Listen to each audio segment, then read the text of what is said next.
Halo semuanya, para pecinta cerita misteri dan horor. Horor sebelum bobo. Kali ini akan membawa kita ke Rumah Sakit Jiwa Bukit Arca. Sebuah bangunan tua yang tersembunyi di tengah hutan, menyimpan rahasia kelam dari masa lalu. Kisah ini berpusat pada Priska, seorang jurnalis muda yang menerima jurnal misterius berisi catatan eksperimen mengerikan dari seorang dokter yang terobsesi, Dr. Bima Widiantara. Demi mengungkap kebenaran, Priska bersama timnya nekat menjelajahi rumah sakit jiwa yang telah lama ditinggalkan. Tapi semakin mereka masuk ke dalam kegelapan, suara bisikan, bayangan yang bergerak, dan simbol-simbol aneh mulai menghantui langkah mereka. Atmosfer berubah menjadi semakin mencekam, seolah-olah tempat itu masih hidup, dan tidak ingin mereka pergi. Namun, apa sebenarnya yang mengintai mereka di dalam rumah sakit itu? Dan, akankah Priska bisa keluar membawa rahasia yang disembunyikan oleh bangunan penuh kegelapan ini? Inilah horor sebelum bobo. Pagi hari Priska Prasetya dimulai seperti pagi-pagi lainnya. Apartemennya yang mungil di pusat kota Maleo, dipenuhi dengan suara dengungan kota yang sudah tidak asing lagi baginya. Priska melakukan peregangan sedikit, lalu menikmati aroma kopi yang baru diseduh yang tercium dari dapurnya. Sebagai seorang jurnalis muda untuk koran lokal, Maleo Tribune, Priska memiliki bakat untuk mengungkap cerita yang diabaikan orang lain. Namun, sedikit yang dia tahu kalau hari ini, Priska akan menemukan sesuatu yang jauh lebih menyeramkan daripada yang pernah dia bayangkan. Kekacauan yang biasa terjadi di ruang kerjanya menyambutnya saat Priska melangkah masuk ke kantornya. Tumpukan kertas, cangkir kopi yang setengah terisi, dan layar komputer yang berkedip-kedip adalah bagian dari rutinitas hariannya. Priska kemudian menjatuhkan tasnya ke atas kursi dan melihat sebuah bungkusan coklat yang sudah lapuk di atas mejanya. Priska membalik bungkusan coklat tersebut, tapi tidak ada alamat si pengirim. Karena penasaran, Priska pun membuka bungkusan itu. Di dalamnya, ia menemukan setumpuk catatan medis yang sudah menguning dan sebuah jurnal bersampul kulit. Di sampul jurnal itu terukir sebuah nama, Dr. Bima Widiantara, dan entah kenapa, denyut nadi Priska semakin cepat saat dia memegang jurnal tersebut. Saat Priska membolak-balik halaman pada jurnal itu, membaca setiap catatan yang tertulis di sana, matanya terbelalak melihat detail mengerikan dari eksperimen yang dilakukan oleh Dr. Bima di sebuah tempat yang disebut Rumah Sakit Jiwa Bukit Arca. Tak lama kemudian, rekan Priska, Bagas, melangkah masuk ke dalam kantornya, dan pria itu nampak ingin tahu tentang apa yang ditemukan oleh Priska. Priska kemudian menunjukkan jurnal itu kepada Bagas seraya menjelaskan bahwa jurnal tersebut berasal dari sebuah rumah sakit jiwa yang terbengkalai dan berisi beberapa entry yang sangat menyeramkan.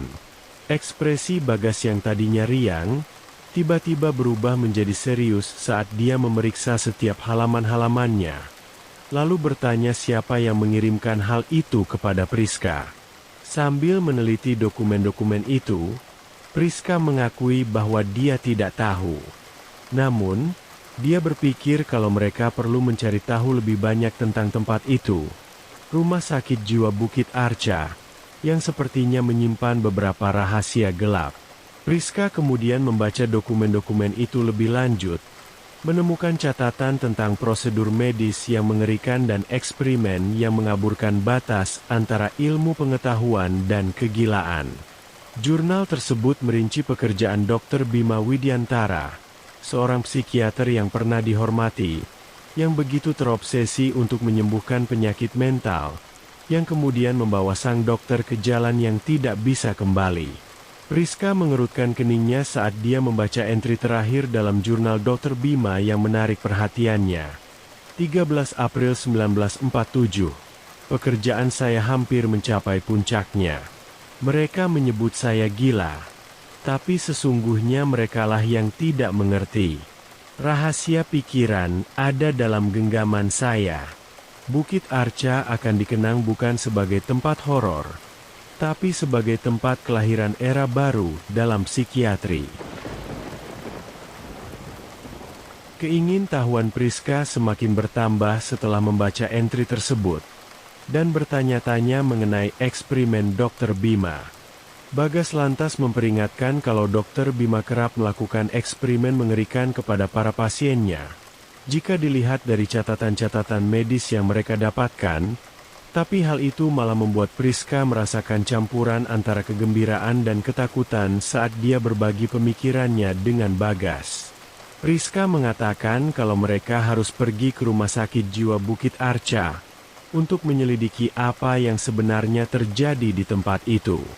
Bagas awalnya menolak karena dia mengkhawatirkan keselamatan mereka. Namun, Priska meyakinkan Bagas kalau rumah sakit jiwa Bukit Arca sudah lama ditelantarkan, sehingga tempat itu tak lagi dijaga oleh siapapun.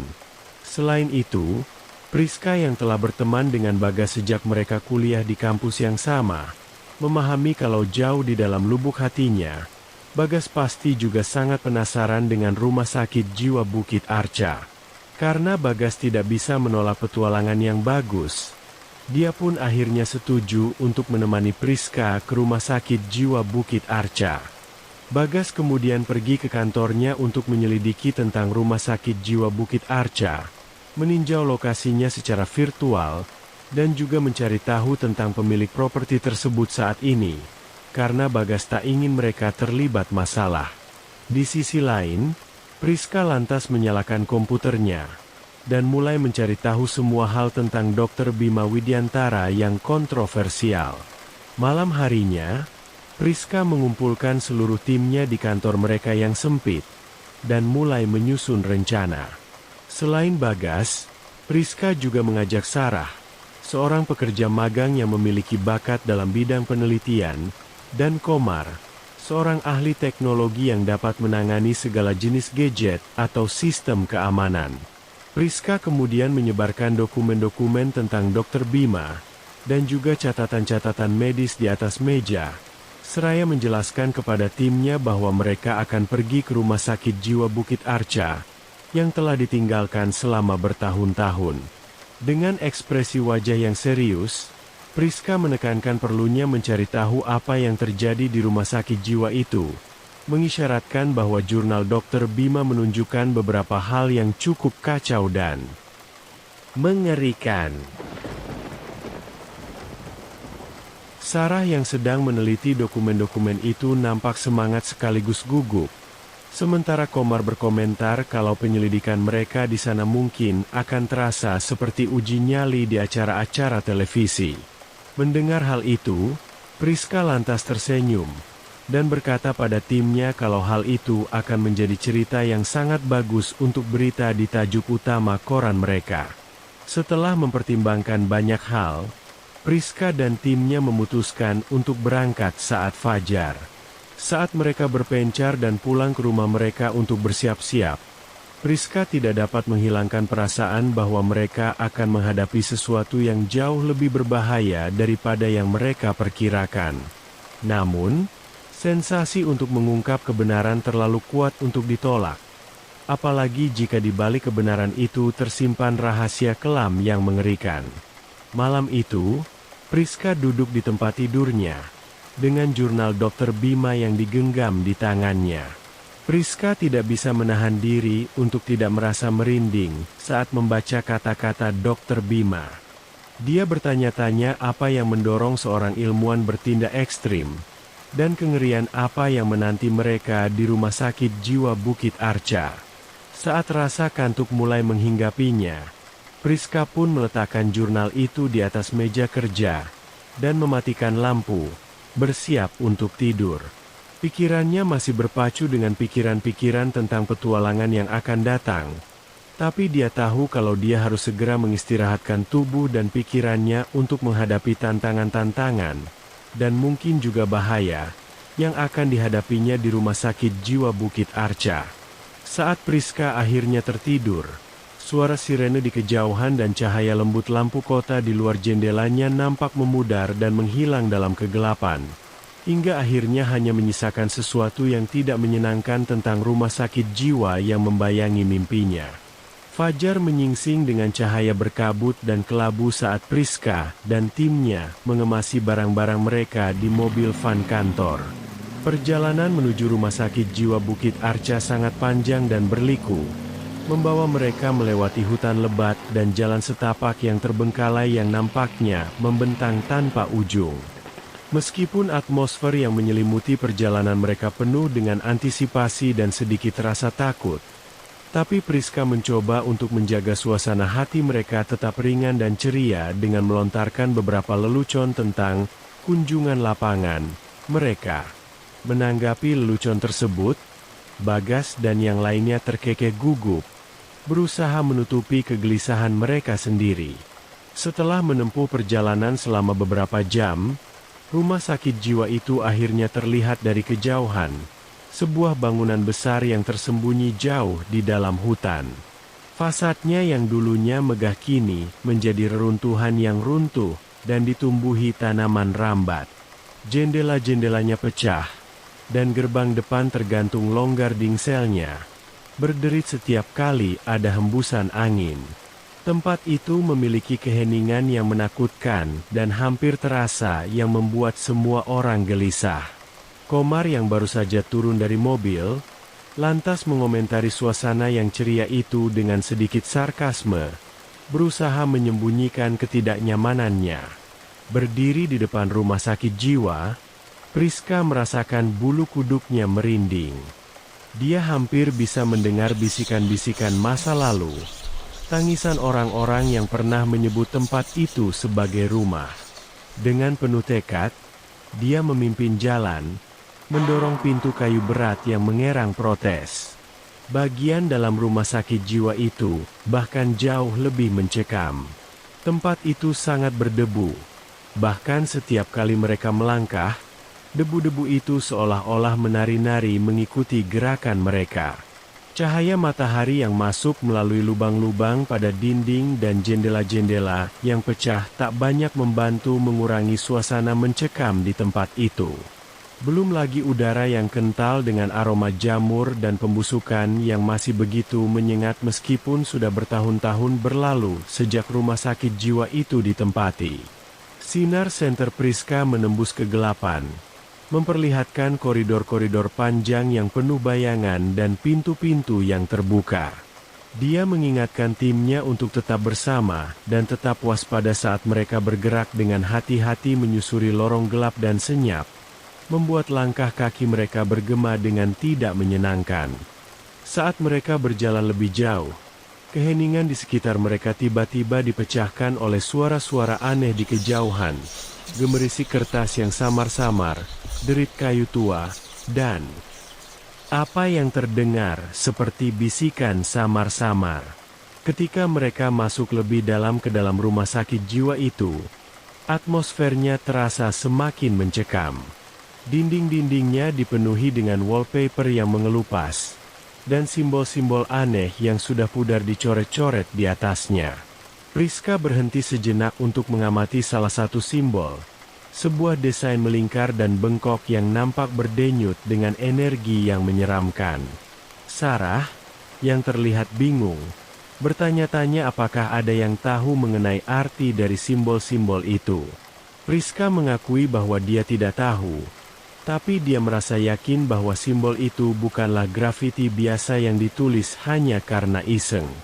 Priska dan timnya lantas melanjutkan penjelajahan mereka, di mana setiap ruangan menunjukkan lebih banyak tanda-tanda sejarah kelam rumah sakit jiwa tersebut. Mereka menemukan peralatan medis yang sudah tua dan berkarat, berkas-berkas pasien yang sudah lama terlupakan, dan perabotan yang sudah rusak. Setiap sudut di tempat itu nampaknya menyimpan potongan teka-teki yang masing-masing lebih mengerikan daripada yang sebelumnya. Bagas, yang selalu menjadi pemberani, memutuskan untuk mencairkan suasana dengan menirukan suara hantu yang menyeramkan, membuat yang lain tertawa dan sedikit meredakan ketegangan mereka. Namun, Tawa mereka hanya berlangsung singkat, karena saat mereka memasuki koridor yang sangat gelap, sebuah dentuman keras tiba-tiba bergema di seluruh rumah sakit jiwa itu. Mereka semua langsung terdiam, sementara senter mereka berayun-ayun dengan liar saat mereka mencari sumber suara dentuman tersebut. Komar, dengan suara bergetar, membisikkan sebuah pertanyaan tentang suara itu. Priska mencoba meyakinkannya, dengan mengatakan bahwa itu mungkin hanya angin, meskipun dia sendiri tidak sepenuhnya percaya. Mereka pun memutuskan untuk melanjutkan perjalanan mereka menyusuri tempat menyeramkan itu, walaupun dengan saraf yang tegang di setiap langkahnya. Tak lama kemudian, mereka akhirnya tiba di sebuah ruangan besar dan terbuka yang nampaknya merupakan aula tempat para pasien berkumpul dan menghabiskan waktu bersama. Di tengah ruangan itu terdapat sebuah meja besar yang sudah lapuk dikelilingi kursi-kursi yang sudah rusak. Saat mereka memeriksa ruangan itu, mereka menemukan tanda-tanda aneh yang menutupi dinding, dan udara terasa begitu pekat dengan energi yang menindas. Di waktu yang bersamaan, senter Priska berkedip-kedip, memancarkan bayangan menakutkan yang menari-nari di seluruh ruangan. Namun segera, mereka mendengar bisikan lembut yang hampir tak terdengar. Suara itu seperti datang dari mana-mana, tapi tidak ada di mana-mana sekaligus, membuat bulu kuduk mereka merinding.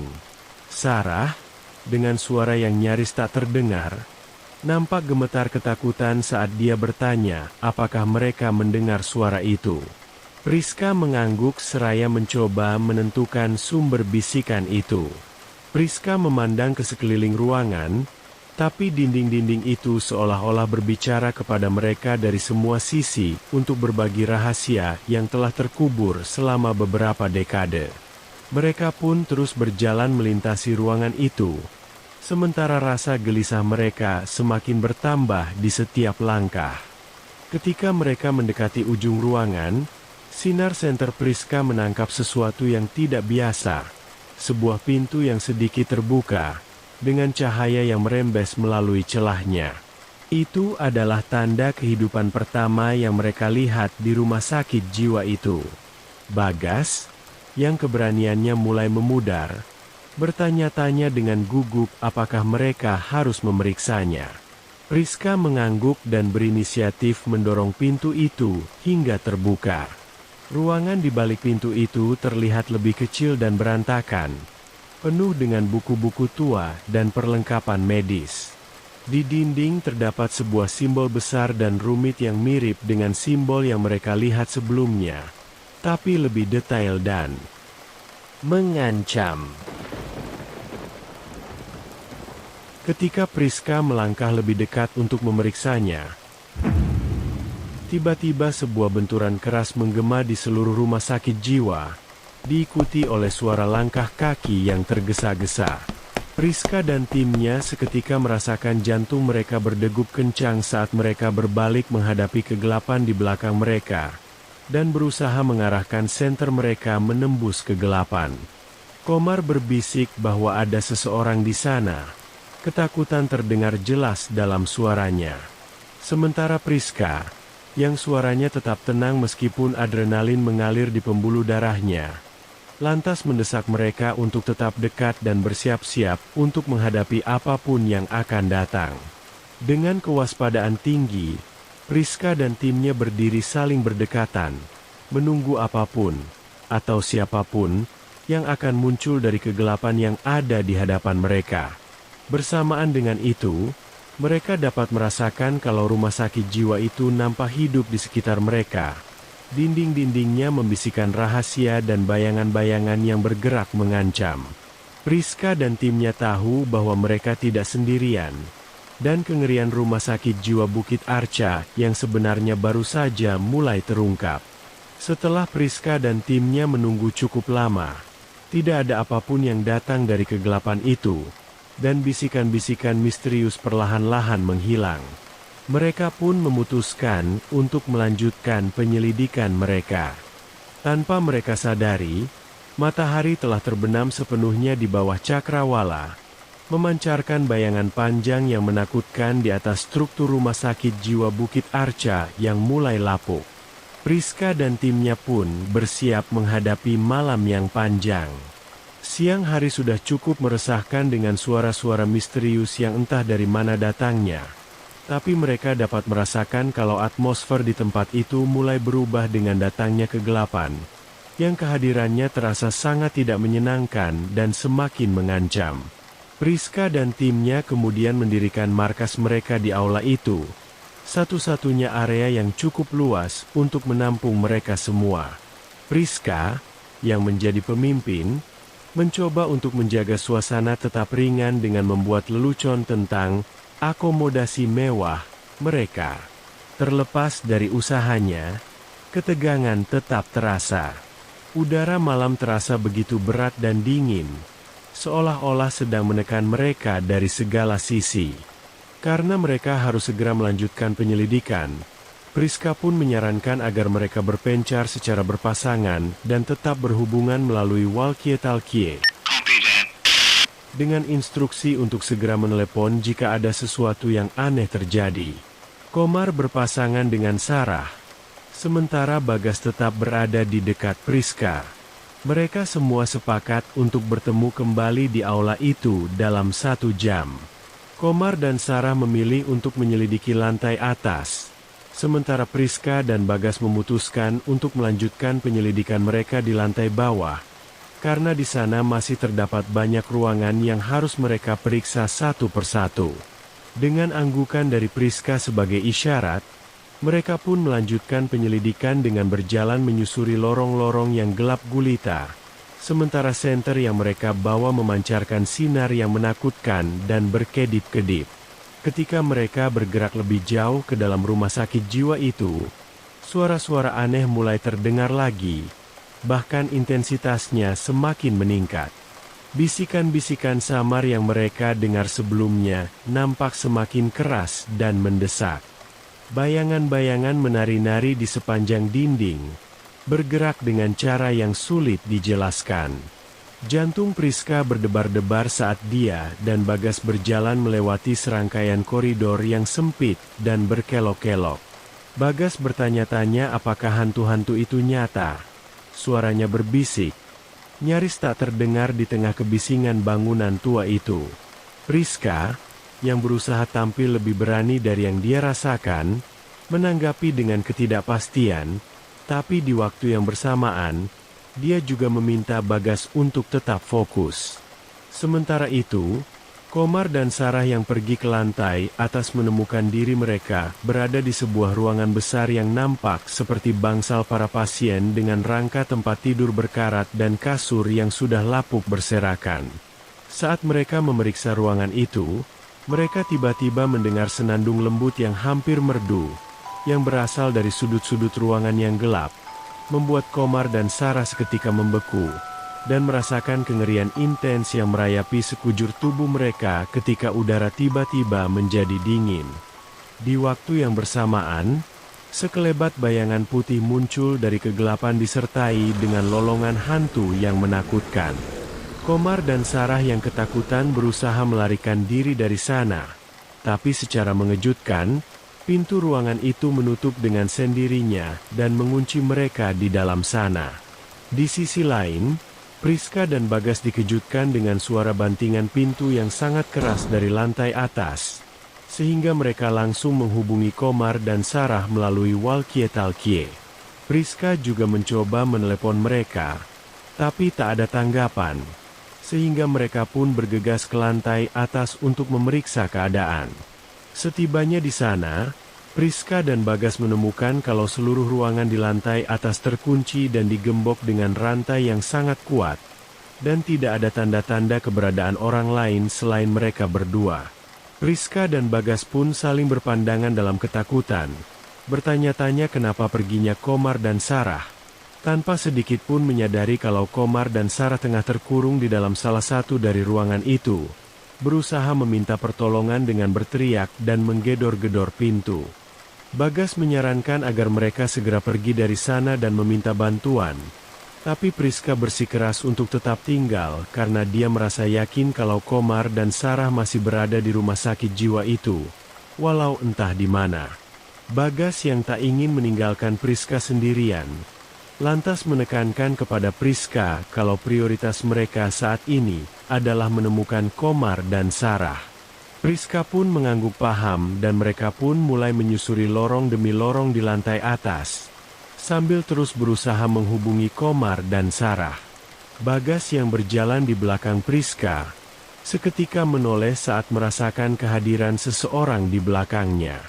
Bagas mengarahkan senternya ke segala arah, tapi tak ada seorang pun di sana. Saat Bagas mengalihkan fokusnya kembali ke depan, secara mengejutkan, Priska sudah tidak berada di depannya. Bagas pun memanggil-manggil nama Priska, tapi yang terdengar hanya gema dari suaranya, dan bisikan-bisikan samar yang berasal dari sudut-sudut yang gelap. Saat Bagas melangkah lebih jauh ke depan, dia melihat Priska berbelok di koridor, sehingga Bagas pun bergegas mengejarnya. Bagas berusaha memanggil Priska, tapi Priska tak merespons dan terus berjalan dengan langkah tergesa-gesa. Bagas kemudian melihat Priska memasuki sebuah ruangan di ujung koridor. Namun, saat Bagas melangkah masuk ke ruangan itu, dia tak menemukan siapapun di ruangan itu. Di waktu yang bersamaan, ruangan itu tiba-tiba menjadi sangat dingin, dan terdengar bisikan-bisikan samar dalam bayang-bayang. Mengetahui kalau ada sesuatu yang tidak beres dengan ruangan itu, Bagas pun memutuskan untuk segera pergi dari sana. Namun, saat Bagas berbalik, sesosok hantu menyeramkan telah berdiri di belakangnya, mendatangkan kengerian yang begitu mengintimidasi hingga Bagas terhempas ke belakang dan tak sadarkan diri.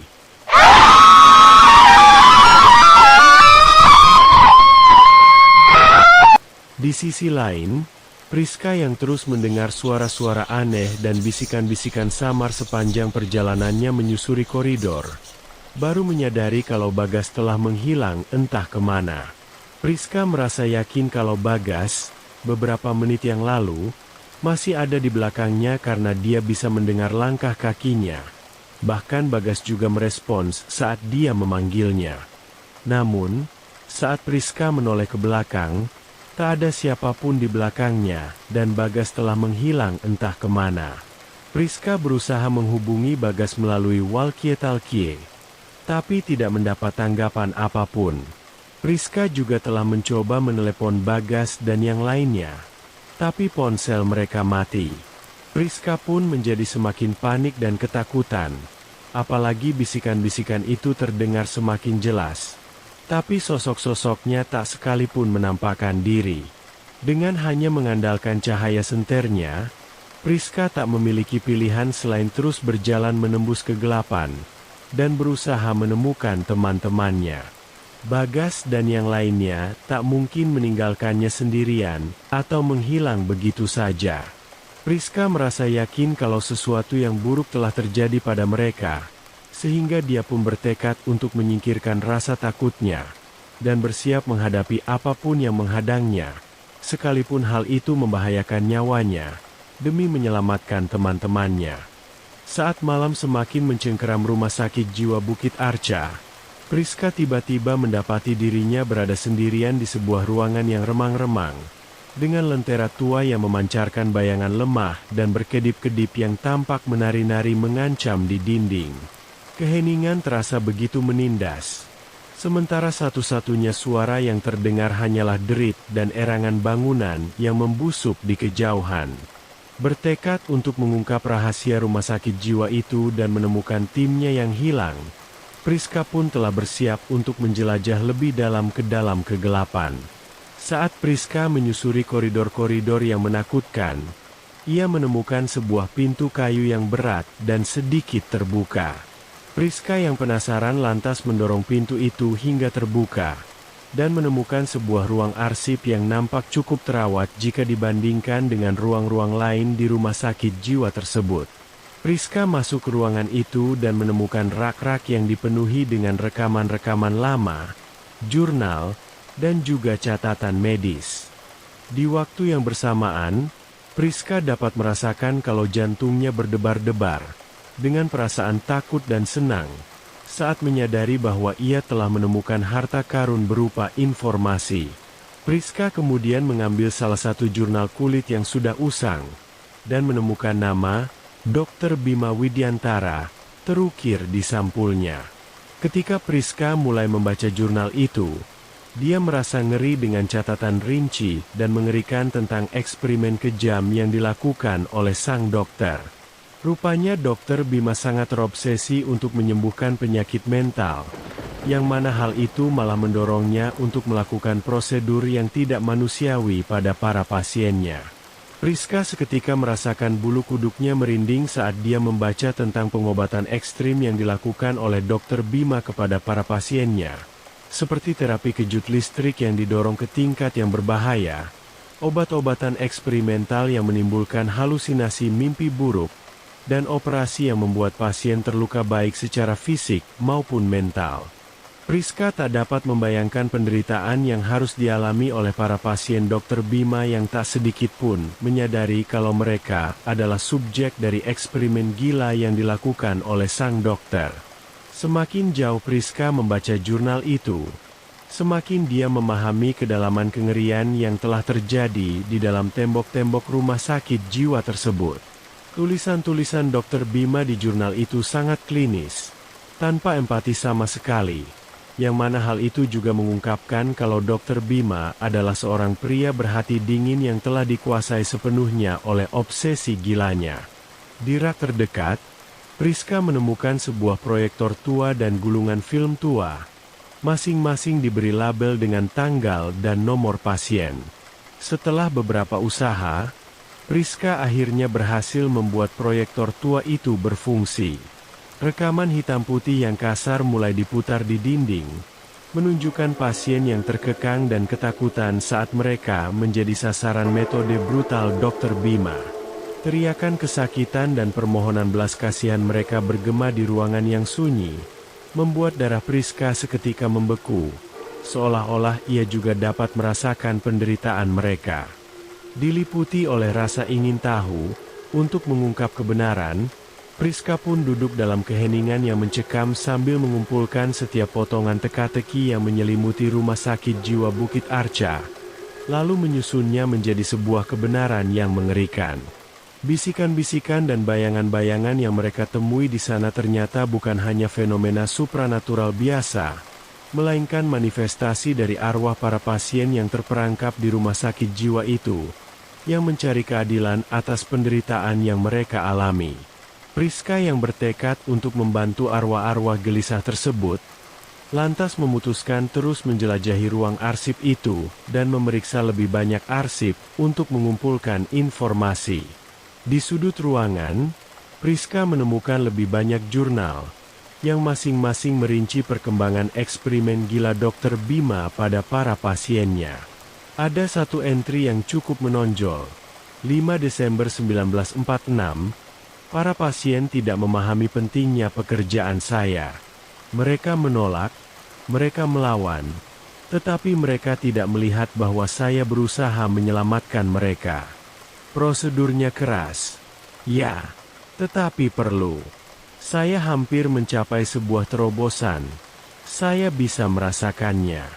Sebentar lagi, dunia akan mengakui kejeniusan saya. Saat Priska membaca entry tersebut, dia sontak saja merasakan gelombang kemarahan dan kesedihan. Ego dan ambisi Dr. Bima telah membutakan dirinya terhadap kemanusiaan para pasiennya. Dr. Bima tak segan-segan menjadikan para pasiennya sebagai subjek untuk eksperimennya, membuat menderita secara fisik dan juga mental, hingga akhirnya mereka kehilangan nyawa di bawah perawatannya.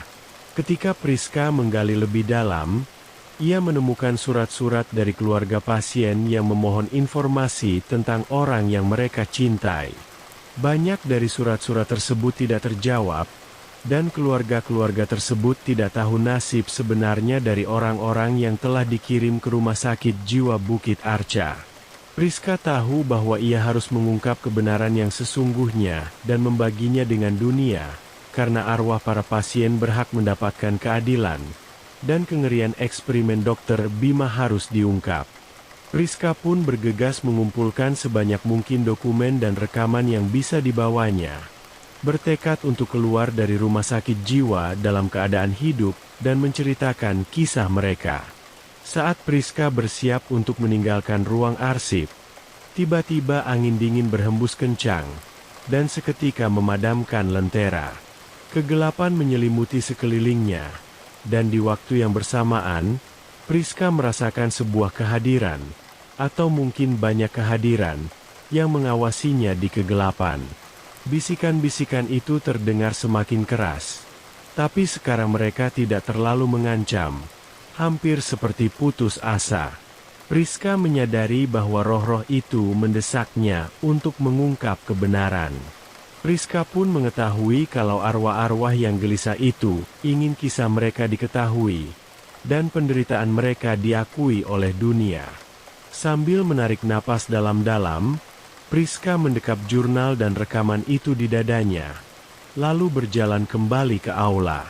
Priska tahu kalau dia harus segera menemukan Bagas dan yang lainnya. Tapi dia juga tahu bahwa dia membawa kunci untuk mengungkap kebenaran mengerikan yang disembunyikan di balik tembok-tembok rumah sakit jiwa itu selama bertahun-tahun. Para arwah telah mempercayakan kisah mereka kepadanya, dan Priska bertekad untuk tidak mengecewakan mereka. Rumah sakit jiwa tersebut nampaknya memandu langkahnya. Suasana yang menindas sedikit terangkat saat dia bergerak dengan tujuan yang baru ditemukan. Dia akan menemukan teman-temannya, dan bersama-sama mereka akan mengungkap kebenaran sepenuhnya, dan membawa keadilan bagi jiwa-jiwa yang terlupakan di rumah sakit jiwa Bukit Arca.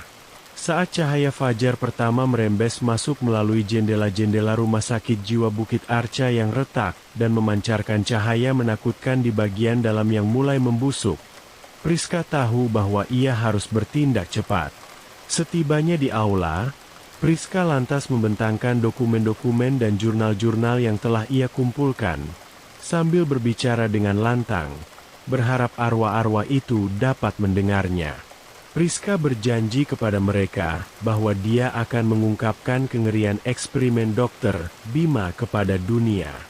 Dia bersumpah untuk menulis sebuah artikel yang akan mengungkap masa lalu kelam rumah sakit jiwa tersebut, dan memberikan keadilan bagi para pasien yang terlupakan. Segera setelah itu, suasana di dalam ruangan perlahan-lahan mulai berubah. Perasaan tertekan sedikit berkurang, dan bisikan-bisikan menjadi lebih lembut. Seolah-olah para arwah mendengarkan perkataannya.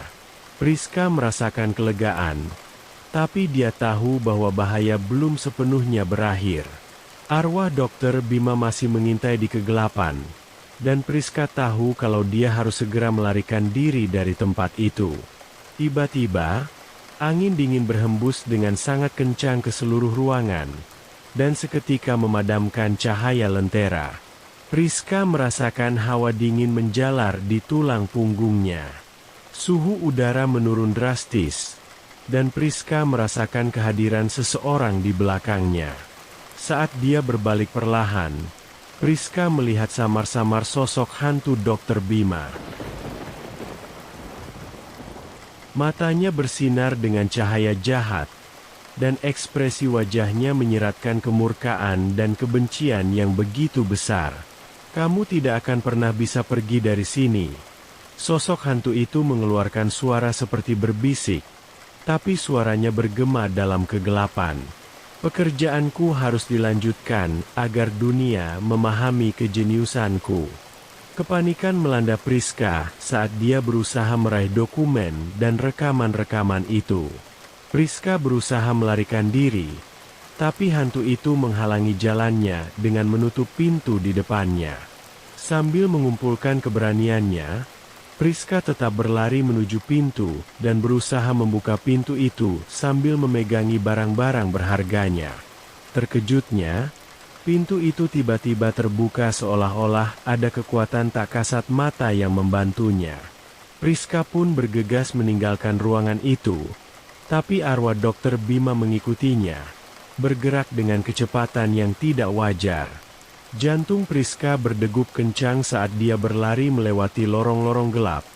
Sementara suara para arwah di rumah sakit jiwa itu bergema di sekelilingnya.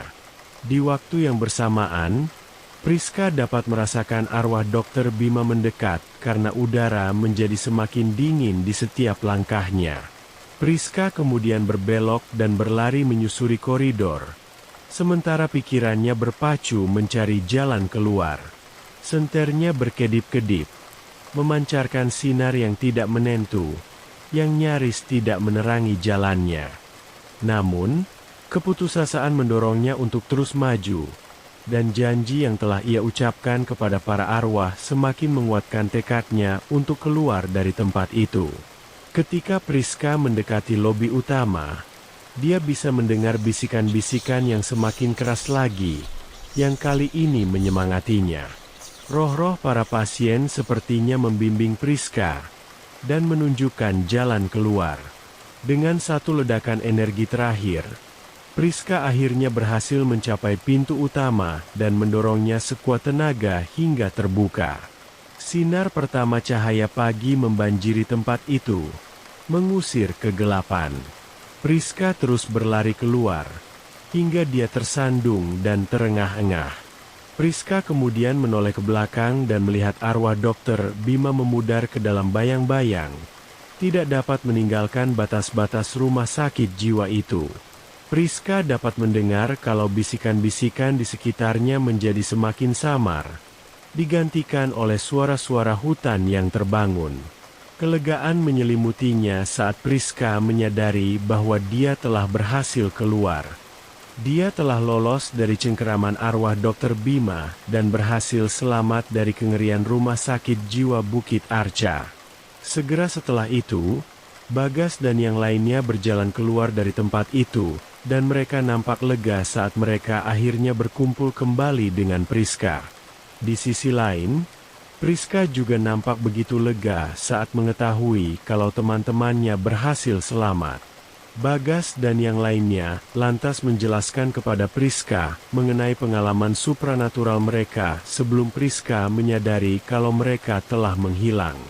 Bagas dan yang lainnya awalnya berpikir kalau mereka sedang mengalami mimpi buruk yang mengerikan.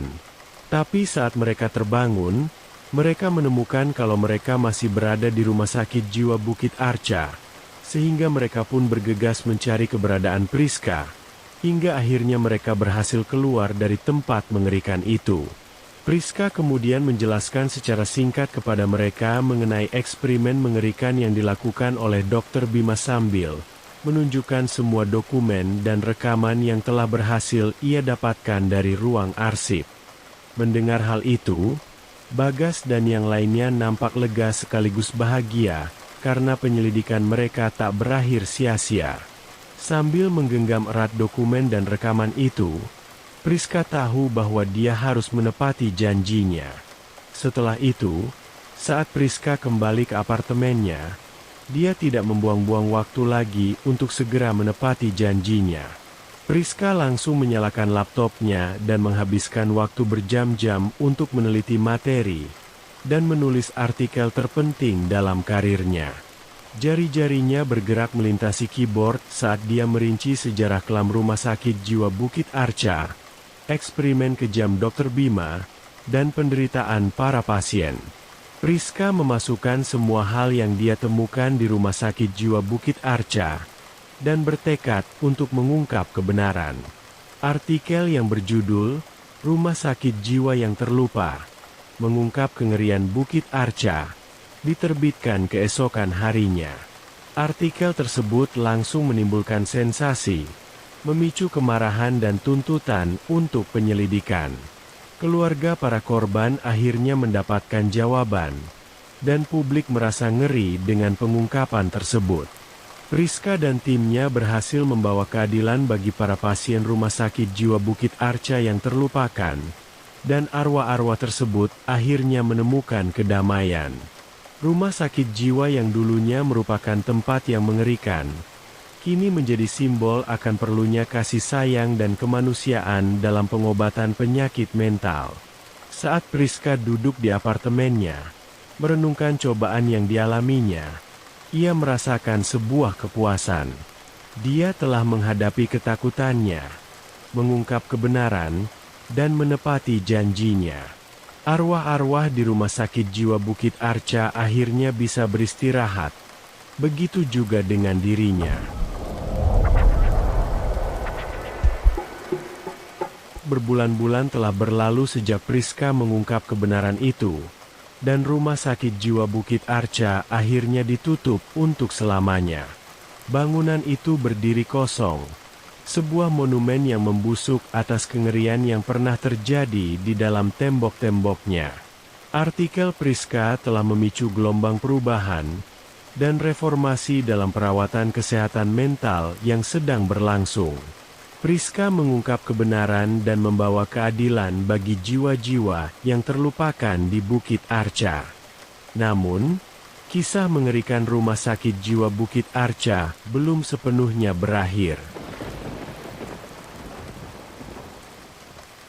Suatu malam, saat matahari terbenam di balik pepohonan yang mengelilingi rumah sakit jiwa itu, sesosok bayangan muncul di salah satu jendela yang pecah. Sosok bayangan samar dari roh Dokter Bima berdiri diam, mengawasi, dan menunggu. Rumah sakit jiwa itu nampaknya masih menyimpan rahasia tergelapnya. Priska, yang kini beralih ke cerita dan petualangan baru, tidak akan pernah melupakan masa-masa di Rumah Sakit Jiwa Bukit Arca. Kenangan itu akan selalu membekas, mengingatkannya akan tabir tipis antara yang hidup dan yang mati, serta kekuatan kebenaran dan keadilan.